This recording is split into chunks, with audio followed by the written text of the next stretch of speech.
Oh, salut tout le monde. Je m'appelle Jacob et j'ai 15 ans. J'ai fait une chose folle par amour. Voilà, je l'ai dit.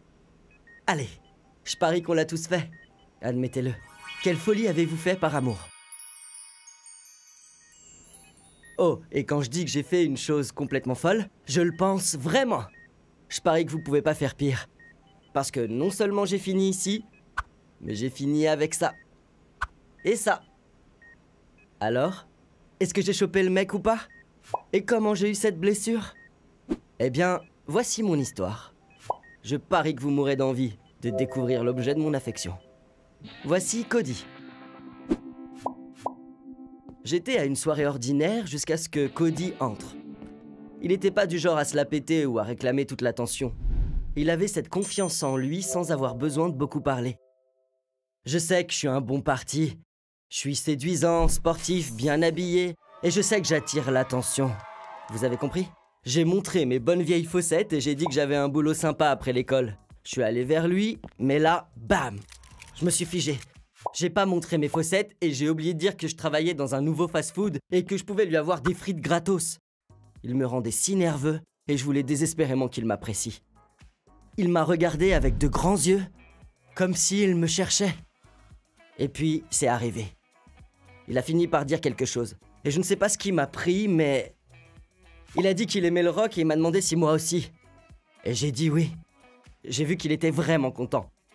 Mais la vérité, c'est que je déteste le rock. C'est fort. Je pige rien. Je comprends pas la colère. Pourquoi pas se détendre sur du lofi? Il a dit que les Rockin' Tour étaient son groupe de rock préféré.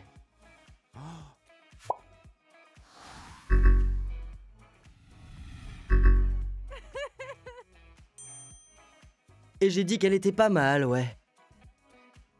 Cody a ri pendant des heures et a dit que j'étais vraiment drôle.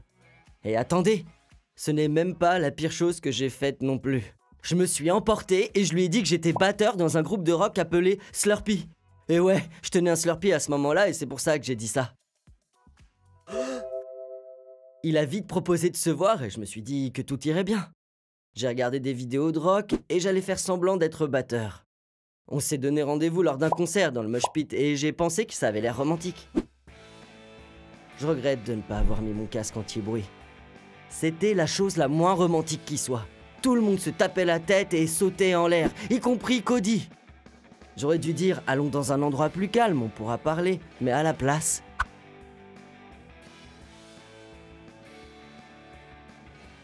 Je les ai rejoints. J'étais tellement soulagé qu'il veuille enfin partir. Cody m'a dit qu'il aimait les rockers qui portaient du eyeliner et du vernis et je lui ai dit que j'en mettais quand je jouais de la batterie à mes concerts. Et bien sûr, il a insisté pour aller à un concert. Et c'était l'occasion de lui dire que je n'avais pas de concert prévu pour le moment parce que je m'étais fait trop mal aux doigts pour jouer. Mais au lieu de ça, je lui ai dit que j'avais un concert à la fin de la semaine. Je sais ce que vous pensez. Il n'y a aucune chance qu'il s'en tire comme ça. Laissez-moi vous dire ce que j'ai fait ensuite. J'ai trouvé un concert de rock à la fin de la semaine. Il fallait que j'aille voir le groupe. Il s'appelle Rage in Insanity.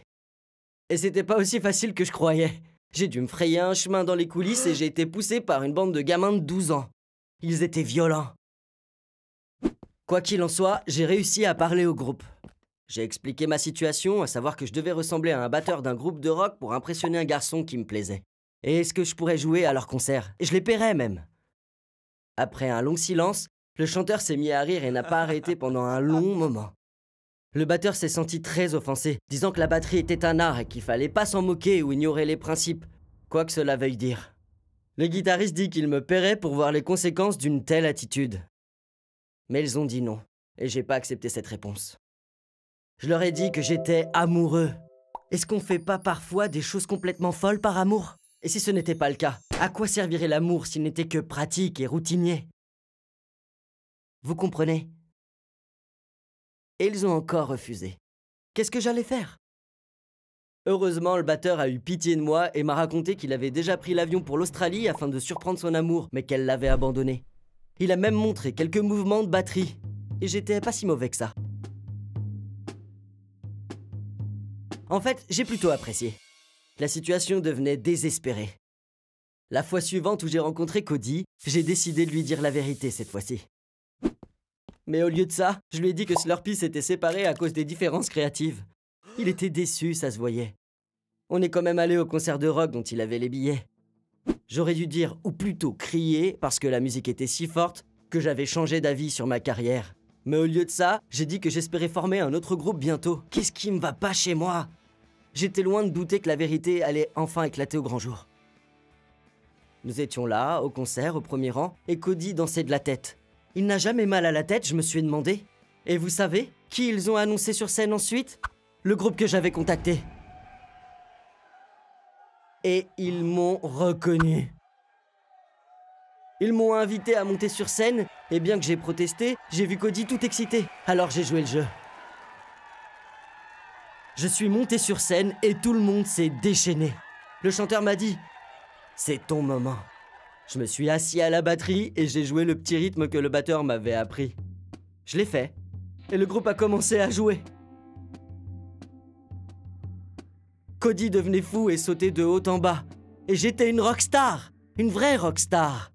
Et puis, je me suis dit que c'était facile de jouer de la batterie. J'ai ça dans le sang. Et j'ai continué à jouer en tapant sur le couvercle de la casserole et sur la peau du tambour. Le public adorait ça. Alors j'ai joué encore et encore, jusqu'au crescendo. Je me suis levé d'un bond et j'ai pris une cloche et j'ai regardé la foule. Rage in Insanity, Cody et tous les autres me regardaient bizarrement. Le chanteur m'a chuchoté « Mec, à quoi tu pensais ?» Je savais pas quoi faire. J'ai paniqué. Il fallait que je quitte la scène le plus vite possible. Mais ils ont éteint la lumière et... Ah! Je suis tombé de la scène. Cody a attendu avec moi l'ambulance pendant qu'il m'injectait les substances antidouleurs. Je lui ai enfin avoué que j'étais pas batteur, que j'avais menti en disant que je faisais partie d'un groupe, et que j'étais désolé et que je voulais juste qu'il m'apprécie. Que pensez-vous que Cody ait fait? A-t-il trouvé ça romantique ou est-ce que je l'ai découragé pour de bon? Eh bien, il n'y a aucun appel marqué de sa part. Aucun appel, aucun texto et aucun message. Zéro Cody. J'ai appris que faire semblant d'aimer quelque chose que je n'aimais pas juste pour que quelqu'un m'aime était stupide. J'ai eu tort de pas dire la vérité. Ça valait le coup? Oui. Est-ce que je le referais? Oui, bien sûr. Car l'amour ne devrait pas être pratique ou routinier. Il devrait être amusant, spontané et vous rendre fou. Je devrais juste l'oublier et passer à autre chose. Mais au lieu de ça, je suis allé sur Instagram. Il m'a envoyé un message. Cody m'a envoyé un message. Il a perdu sa montre et me demande si je l'ai vu. Enfin, j'avais trouvé une excuse pour lui reparler parce que je lui ai pris en cachette.